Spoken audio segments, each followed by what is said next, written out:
There was a figure on the ground with a ton of red stuff around him, which I now know was blood.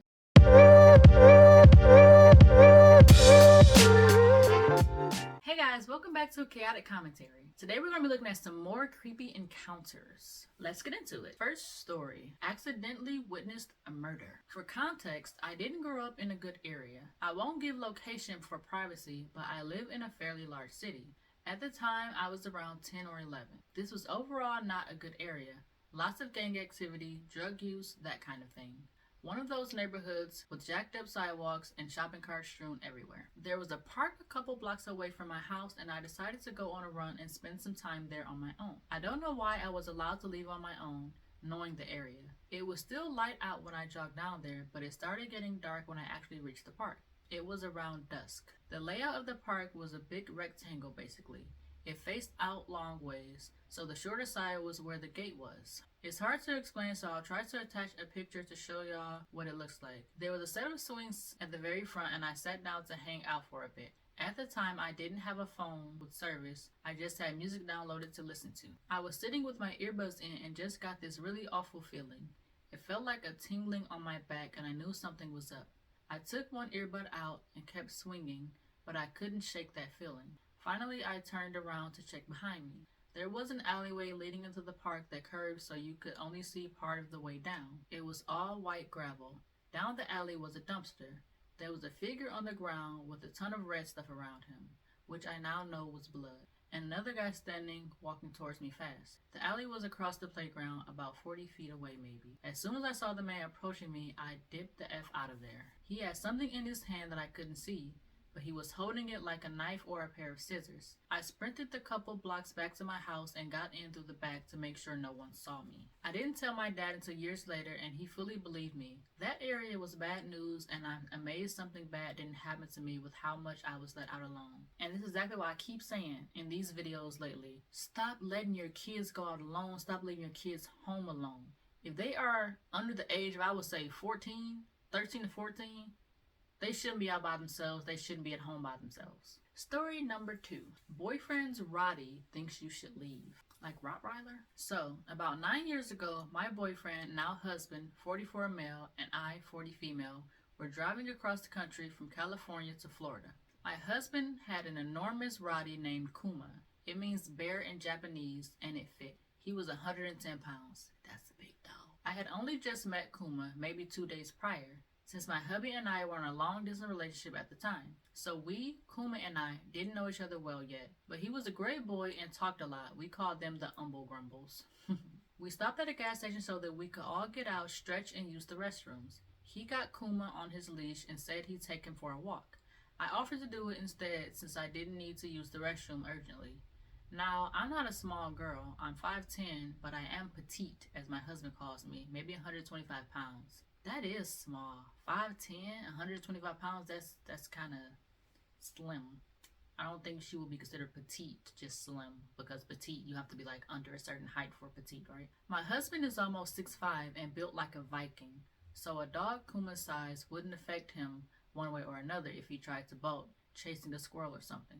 Right, if you're 125 pounds, this dog is 110 pounds. I don't think you should be walking him because he might snatch your arm out the socket or something. I, on the other hand, will admit I was nervous once he handed me the leash to hold him because if he decided to try anything, I wasn't big or strong enough to stop him. Exactly. My husband noticed my nervousness. He just smiled and said, "Don't worry, he's well trained. He won't take off and he won't let anything happen to you." It's important to know that Kuma had no formal protection training. He just loved whatever his dad did and knew he was supposed to protect and keep it safe when his dad wasn't there to do it himself. Once he was sure I was comfortable, my husband headed inside, leaving Kuma and I near the far right side of the gas station with a little dirt path near a wooded area. It was very dark and there was little light being shed so far from the building, but it was a busy little station and I could see people, so I didn't feel isolated or anything. So I started to walk slowly, allowing Kuma to take in his surroundings when I hear a noise coming from behind me. I turn and started to see a man walking. He notices me and slows his gait, looks around, back at me, then smiles eerily. Uh-oh. He changes direction suddenly, heading directly toward me. He says, "It's awful dangerous out here alone. Are you alone?" Something in his eyes told me to run. Just as I'm about to balk and start hustling toward the people and lights of the station, I hear another sound. This one is new to me. As I clench my hand preparing to run or die fighting off creepy McCreeperson, I felt something. The leash. Kuma, in that moment, I'd forgotten that I wasn't alone, not by a long shot. The sound I heard was a warning, a very lethal one. It was the deepest, most menacing growl I had ever heard come out of anything. That beautiful beast stepped out from behind me, where he'd been observing the threat, like a giant dragon rising from the shadows. The man's creepy smile slipped right off his face, as did a few shades of color. Good. Kuma placed his large body between mine and the approaching strangers and pressed his back against me, urging me toward the jeep. He didn't have to tell me twice. I turned and started to make my way back to the car, still holding that leash for dear life. He walked backward, pressed against me the whole time, watching my back until we made it back to where we had parked. I tried to look for the man, but he either ran back to wherever he come from or made it inside, taking a much longer route well outside Kuma's reach. I told my husband what happened, and honestly, I'm not sure who would have done more damage to that unfortunate man had they located him. Every day for the next 9 years, Kuma was my best friend and guardian. Rest in peace, baby boy. That's cool. You're lucky that you had that dog with you, girl. Next story. Club Creeper. When I was in my early 20s, me and some friends went out to celebrate my birthday. We went to a couple parties since it was the weekend, then bar hopped the rest of the night. While we were at a bar, we met a couple of guys that offered to buy us drinks. No biggie, and hell yeah, it was my birthday.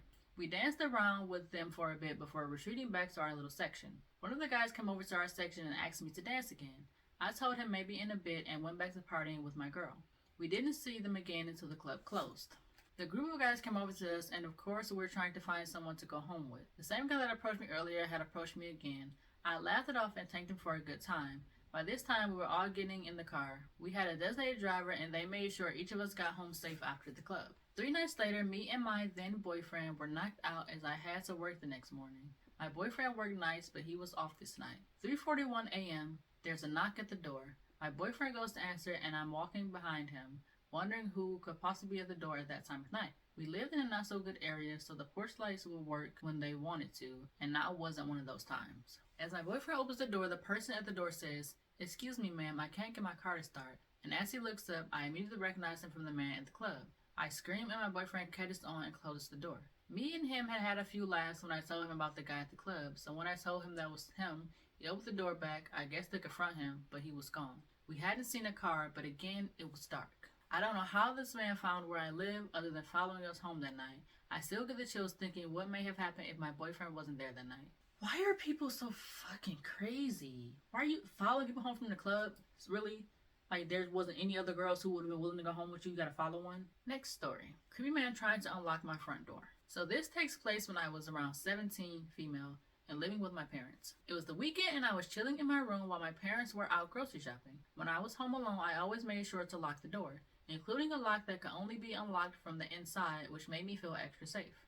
Due to that, when I heard keys in the lock, I knew it was my parents and I immediately opened the door for them. At first I looked through the peepholes to make sure it was them, but I just stopped after a while and just assumed. Well, that day my parents came back early, and as usual I opened the door for them after hearing keys in the door. Maybe 20 minutes after they came back, I was in my room when I heard a noise coming from the front door. I went to investigate and it sounded like someone was inserting something into the lock and trying to open the door with the wrong keys. I immediately warned my dad, who went to open the door, and we saw a man, he seemed to be in his 40s, trying to open the door. My dad thought it was a confused neighbor and told him he got the wrong apartment, but the man didn't answer. Just stood there with a blank expression staring at me. His whole demeanor gave me a bad feeling and I told my dad to stop talking and close the door. After standing there for a few seconds not responding, the man ran down the stairs, even though there is an elevator, and left the building. Creep? Was he trying to pick the lock? My dad was amused and I just went back to what I was doing. Amused? That's not amusing. Y'all be too nonchalant about things. This man was just trying to get in your door. But thinking back on it later in the day, I realized that my parents came back just 20 minutes later, I would have rushed open the door to this man thinking it was them. He obviously wasn't a confused neighbor since I never saw him in the building before and his reaction was so odd. I also realized that by taking the stairs, he avoided being seen by the camera facing the elevator. Needless to say, I didn't sleep well that night and I always checked before opening the door after that. Wow. Next story. Don't talk to strangers. This is going to be short and sweet. My parents divorced when I was 5, so I saw my dad about once a month. He lived in the inner city and our family best friends lived in the hood. We often spent weekends out there when I visited, the adults being adults and kids being kids.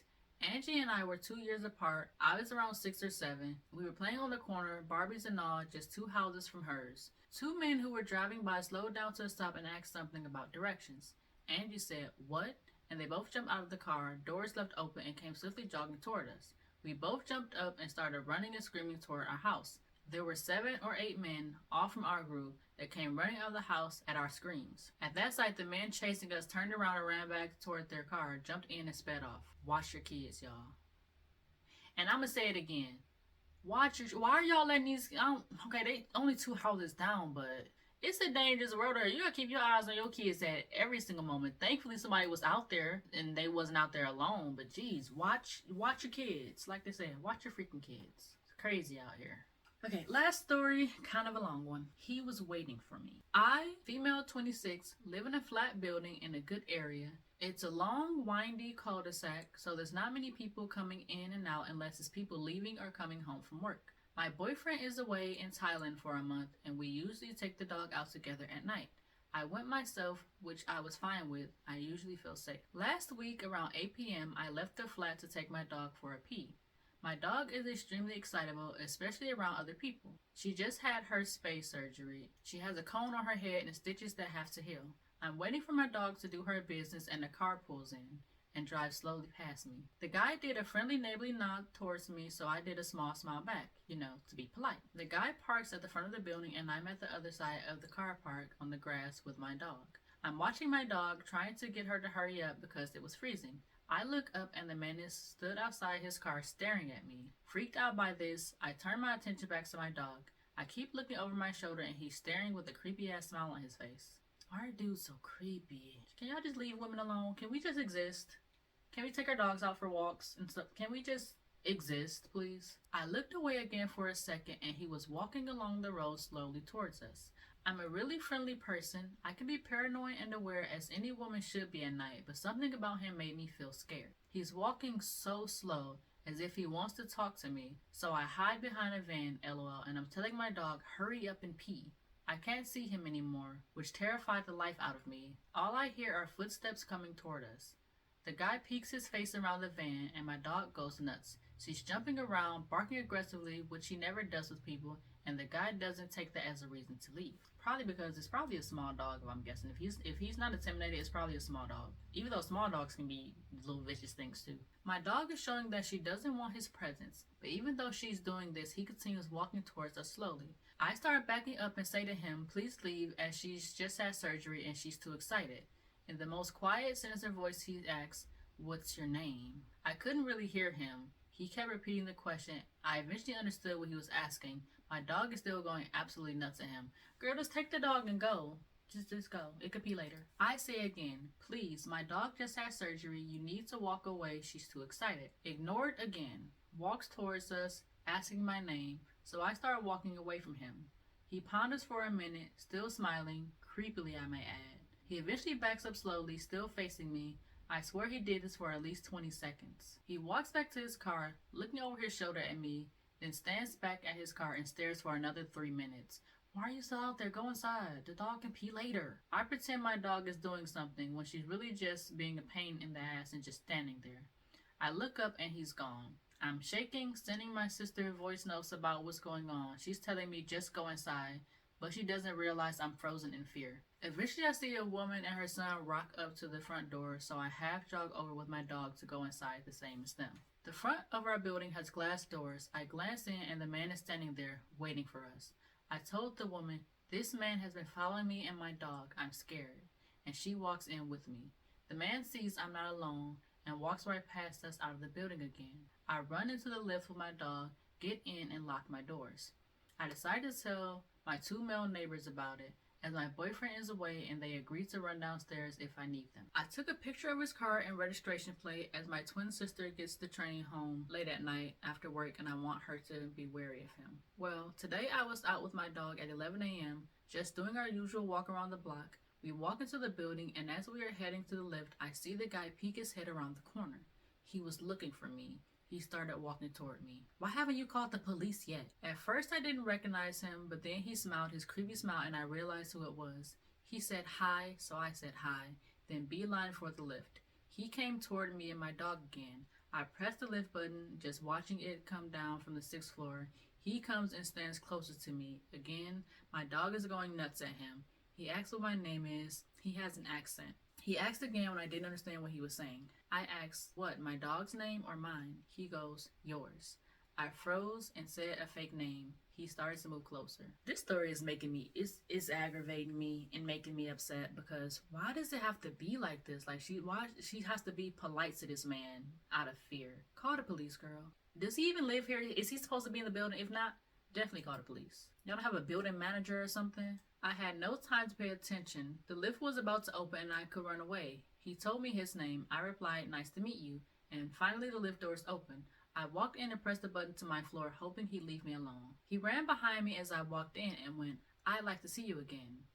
WTF? Shivers ran down my spine. I was so creeped out. I replied that I had a boyfriend, but thanks.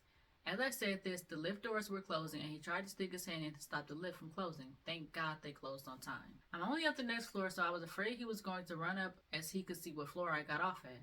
I stopped for a moment and almost pressed a different floor, but I just wanted to get into my home and lock the doors. The lift opened and he's not there, so I beeline to my front door. There's a glass door to the stairs and I swear I thought I saw someone coming up. I ran in and locked the front door. I was so confused by what just happened. Next thing I do, message everyone with the update. They told me to phone the non-emergency police number, even just to get it on record, so I did that. And the police arrived at my flat at 3 p.m. 3 p.m. From 11? That took a while. Man, I guess it's not an emergency line, but that still took a while. I explained everything to them and they said I could either A, get the police to go to his front door and tell him to knock it off, or B, next time he does something like that, tell him to leave me alone. And if he doesn't, phone the police as it would then be considered harassment. For now, the police couldn't do more, which is fair enough. I didn't want to anger him at this stage, as it's not a crime at this point. But why can't he just leave me alone? I've clearly shown that I'm not interested. It just annoys me so much that I can't even leave my house looking ugly as hell without someone being desperate for any female in the immediate area. I hate saying something's going on when it maybe isn't, but I just have a terrible gut feeling. Trust your gut, girl. Alright, so that's the update to this story. Update. I haven't seen the guy since the last incident. However, I saw him today. Does he live there or is he just like hanging around, stalking? I again was taking my dog out to the toilet around 1 p.m. As soon as I left the main door, I look and the guy is sitting in his car. He clocked me. I started walking past his car when he got out and said hi to me. I completely ignored him and walked on by. I was preparing myself to shout at him if he kept following or talking to me. I went over to the grass and the guy is standing at his car staring again. I'm a bit further away, so I text my sister letting her know that he was at his car watching me. She didn't reply, so I phoned one of my male neighbors and he quickly got his shoes on and said he was coming down the stairs. Can you just leave people alone? Jeez. I swear, why can't men take no for an answer? Fucking Christ. I looked back at the man and it seemed as though he had his phone out, recording me. I started shaking, working myself up to the point of confronting him and telling him to leave me alone. Next thing I know, my sister bolts out of the building and fast walks over to me and my dog. She said as soon as she came out of the building, she saw him back inside his car, with the car door fully open and his back was turned to her because he was watching me, so she saw it this time. He looked at her briefly and watched her walk over to me. He started staring at us both. That's when my male neighbor got outside and walked over to us. The man continued watching as I told them both I think he was waiting for me to go back in the building because why was he just sitting there? My sister had enough of it. She told me and my neighbor to take the dog for her walk and stormed over to the guy's car. She said, "Excuse me," and he was shocked. She stood right in front of his car and explained that he needs to leave me alone. I am not interested. I told him the dog had surgery and he wouldn't leave, which is unacceptable. She also said that I had mentioned about my boyfriend, so he needs to leave me alone. He just nodded and mumbled a few times. She said he looked frightened. Good. She walked back into the building, so we took the dog for a walk, and when we got back, he was gone. Probably got out of his car and ran back into his flat. I mean, he made me uncomfortable, so she did it to him. Now, if anything else happens, I phoned the police, and they would then say it's harassment. It's been harassment. Thank you all for the comments on my previous post. I take a can of deep heat on my walks, and I've been practicing shouting at him in the mirror. Feeling much better now. I'll keep you all updated. Edit. I've also contacted my letting agency and sent them an email with all of the details so they are aware. Thank you again to everyone. Okay, so based on the language of this, I feel like this is somewhere over in the UK from them saying lifts and stuff. I thought that pepper spray was illegal over there. I'm pretty sure I saw something recently that said pepper spray is illegal in the UK, which doesn't make sense. People need protection. Alright guys, that's gonna do it for today's video. I hope you found that entertaining. Tell me down below in the comments what you thought about these creepy encounters. As always, thanks for watching. See you guys next time, and don't forget to subscribe.